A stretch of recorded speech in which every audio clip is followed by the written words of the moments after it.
Hello everyone, mayam bukurumjari ngasi aigi chaglukse hangam Eronba ma mairong bithongba ma aduga yen makan Kaleja Ngauba ma nebo ko ado main course se sigi hangam mana Eronba se oidoi neba aduga sigi mairong bithongba sidi ain uchadre sidi mayam commonly dum oiredna ko aduga yen makan Kaleja Ngauba sisu mate khra di hapi ado ingredients kai kai hapa khotpa di uchadre ado main course oina aina hangam Eronba se si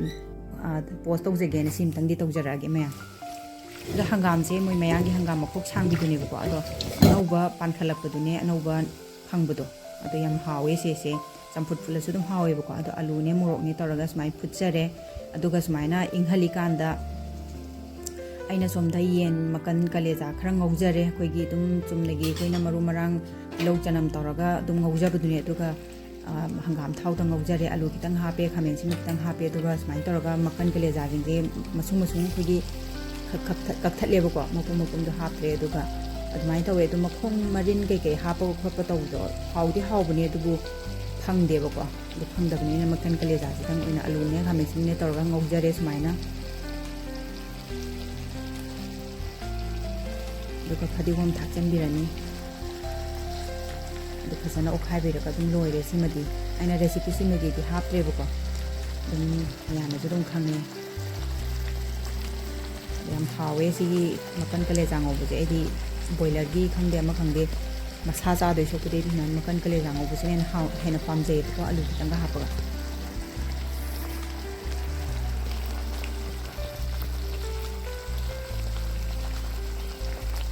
चाक चाबना तबको प्लेटगा हापगा दुम फम चाबदो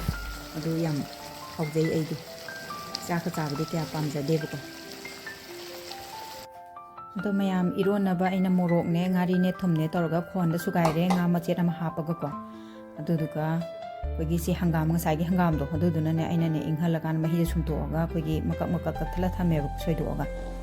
अदु आलू सिगा हाना met Pirani ngसाइगी मोरक केकेसे आलू गा हाना मेचरी सिनाने अना ने अदुम हंगाम दुगा हाना मेलसु यायबको अदु आलू गा मेलिसिना आलू सिदा अना ngसाइगी गारी मोरक केके थुमजो अदु हाना चंग्रगा दि हुरेन हंगाम द मेसन बिकांदा आलू दुदी चमरोइदना अदो हंगाम दुना हाना मे तारगदी हंगाम दुद लोय माय फ्लेवर जिंग दुलै चंग्रगा आलू दुना इचम चमलि होदोइनेबा अदो दुके अइना आलू सिगा हाना मेचबने मे दो हंगाम असोइबदो तौरगा अइना चाउन कएको याम कुपकुमना सोइबना चदे दुगा सिग पुलप समाइना तौरगा नोखाइबिरनी अरिबा खितंगदी यावरे मखोकतो अइना नौगद्राना हापने दुम फुटपदा यावथोखरे दो अरिबदो सुदम हुरेन लोथोक चा लोइरे सुमाइन तौर फजना मुन्ना नोखाइबिरनी अदुगा मही से अइना ngसाइगे फुटपदा यावबो महीदो अदुदुने अइना दुम अदुदो हापचरबा माइ अदुदा महाव न्यूट्रिएंट्स के केदि लोय यावग्रेदनको अदुदा अइना हुंतोपा पामुदना महीदो अदुदुम हापचरे मया सुमाइन तौरगा मेटपिरनी चादबा कुइबनरा खंगदे कुइरबनिना ने हंगाम इरोनबा काइसे हाव यामना अनौबो ओइरे अबदि नौना फंकलकपगी होइगी हंगाम थोक्तब कुइरेब हंगाम से सुमाय तौदना आइगी इरोनबजे लोइजरे मैम दो योंचाक अरिबा अतिंगबा अइना खरा सोइजलगा गार्निश तौजरे असिदा लेरे मैम आइगी चागलुक दुगा मंगल तावबो खरा अइना गार्निश तौजरे येन मकन कलेजा ngौबसे अदो मैम नौना येंगबिरकपा व्यूअर्स यावबिरगदी सपोर्ट तौबिरमो आइगी चैनल से नौना हांगजबनेबको अदो खितंग येंगबा नुंगाइबिरगदी